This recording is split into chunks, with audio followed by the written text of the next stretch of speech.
Alright, there's that one. Madpocalypse. Let's take a seat here. Close your eyes. Don't you worry about it. Nobody's gonna get hurt. Now, assuming you've closed your eyes, we're gonna envision ourselves, hard-working members of society. Just got through a grueling week. Oh boy. Bodily fluids hit the floor. You just got through the door. Amen. Now, envision. You checking your watch. Imagine yourself at another grueling day of being a functional member of society. But wait. It's Friday. Oh boy, and it's no later than 8 p.m. The night is young and the night is strong, and we're gonna save all of it. You're gonna treat yourself. Get yourself some of that Mickey D's lemon squeeze, boy's toy, Man Roy, ribeye pie on top. Make it scream. Sandwich. Maybe yourself a beverage. I'd go that low 2% fat milk. Oh man, can't beat that. Then you get yourself the entertainment. The entertainment factor, the key. The piece of resistance. So very key on the big screen. Maybe 10 by 8, whatever the dimensions you desire. And now you click. And when you do click, you get one of the most heinous, most aggravating, some of the most alarming signs of advertisement you've ever seen. Just all up in your face. Your brain is on rapid fire. It's been tingled, jingled, mind-boggled, all of it. Tickled. Is this moral? Is this okay? Is this legal? How am I consuming this right now? Ask myself the same thing. Now, if you open your eyes, that's what brings us to chapter 14, Gas Insider. Now, you'll probably already see, but advertisements, at least to me, was a huge, integral part of the chapter. But I think it's more than fair to go through all of them in a little cliff note type style. Bullet points, all the while the smiles. We start off with imagery, and oh boy, imagery and persuasion. They're tight. You are already going back to advertising here, but can you imagine advertising without imagery? That's basically just radio. Yeah, have you been convinced by radio? No, I haven't. Now, I digress. Arts. Oh boy, dang near just as influential as the imagery. Pretty darn dang important, pretty integral to the whole persuasion scene, but you go a little bit deeper into the art scheme and you get yourself cinema. Cinema. That's movies. Cinema movies. That's influence. That's mad influence. In the world of persuasion, oh my goodness. The Gas Insider really highlights the trends, people acting out fear-mongering because of more violent than usual film they might have consumed. People identifying them with themselves, seeing themselves in the film, as per the filmmakers. Very big persuasive power that they have over society, our culture. But nothing's like advertisements. Advertisements. The actual piece of resistance. It's so... Advertisements and persuasions hand in hand. So very good. I can't describe. It's so... Get more into it. Yeah, photojournalism is also pretty neat. Now, advertisements. The inevitable media clutter that they bring. It's like a party. And I don't want to say what kind of party, but it's a party. Now, it's so many ads. We're gonna get into the number soon. You would imagine yourself getting desensitized to it all. You know, it's more not very special whenever you see one. We got skip buttons for a reason, right? We're accustomed to it. And with all of that, they're going to have to do their best to get in your line of vision. Make you want to see the ad. Make you want to talk about the ad. Make you remember the ad. And that's where the eye candy, the visual game, that's where it's on. That's where they get you. And oh boy, do the numbers speak for themselves. Now, when we're thinking about ads, how many times would you say you see them a day? I know I certainly see them enough. Now, a journalist is able to report, at least for all the commercial messages, with the primary purpose being promotion, a whopping 93 ads, not including all the other ones. 93 throughout his day. You get this? You can't remember any of them. Speaks to so much for their visual game, huh? And man, oh man, the Goliath itself. YouTube. A potential ad reach of 2.53 billion users globally. 59% of YouTube viewers think YouTube ads are more relevant to their interests than those on television or streaming services. I can't agree more. The personalization on YouTube, it gets to you. See soon.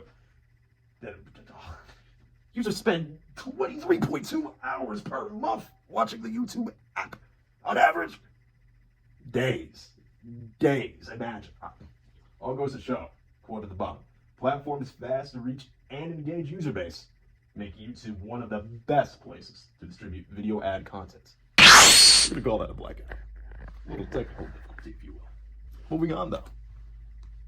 Shock ads. Shock advertisement. Whatever you may have. The gambling in the advertisement industry.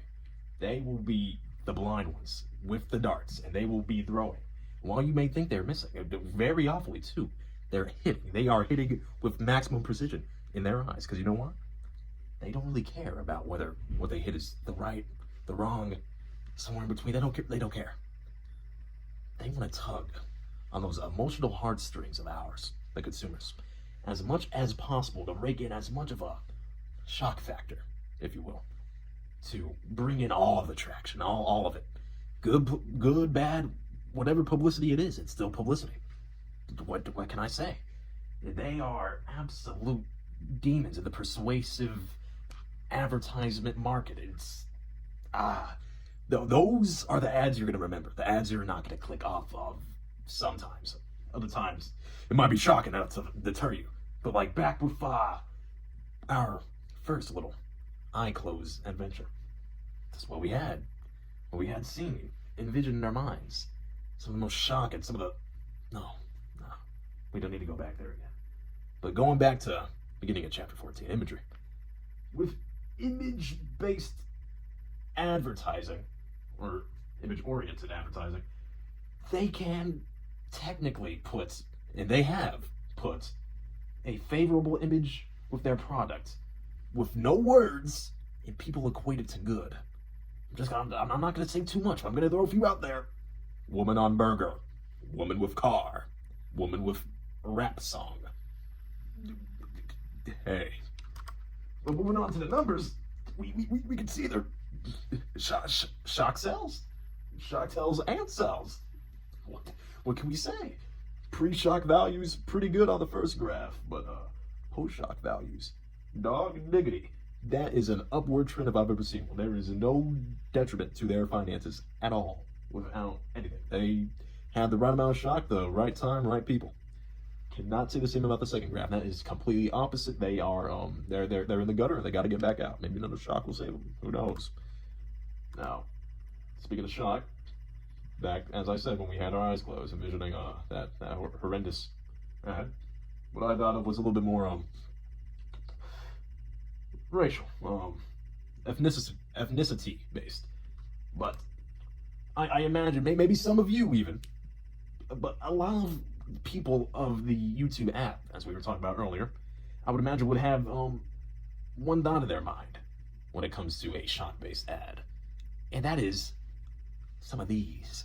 These are the sexually charged, I don't know what to call them.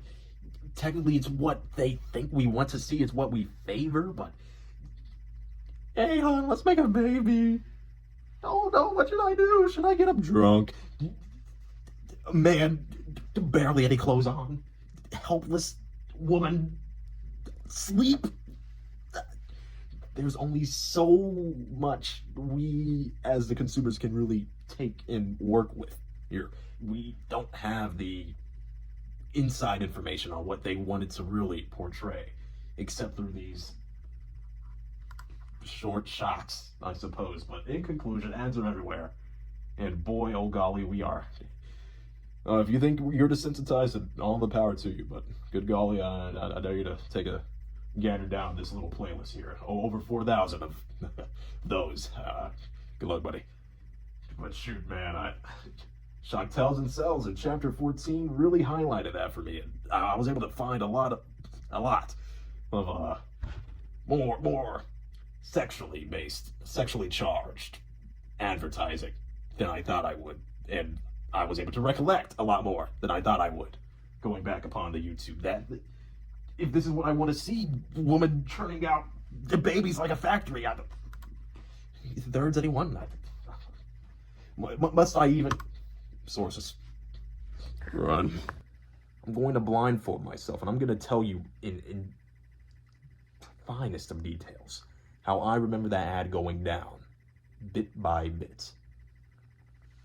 Kid, very young, daytime, got a balloon, lost it. Maybe like 90 feet, skyscraper-looking lamppost.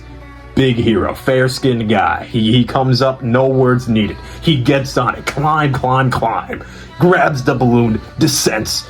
And as soon as he's about to hand it back to a child, a random woman snatches her, whatever the child's gender is, away from the hero, the balloon hero. Yells at him in some sort of Korean, I'm pretty positive, and just flees the scene with the child, leaving the balloon hero all alone with yet another balloon that he adds on to his collection of balloons when he returns back to his humble abode. Sad, very many attempts of his heroism being denied. And then would you imagine my surprise when brother lied down on the bed and he turned into toothpaste and the bed turned into the toothbrush bristles. I might play the ad side by sides, but I think we get it here. They could get memorable. Let me tell you what, boy. Now run.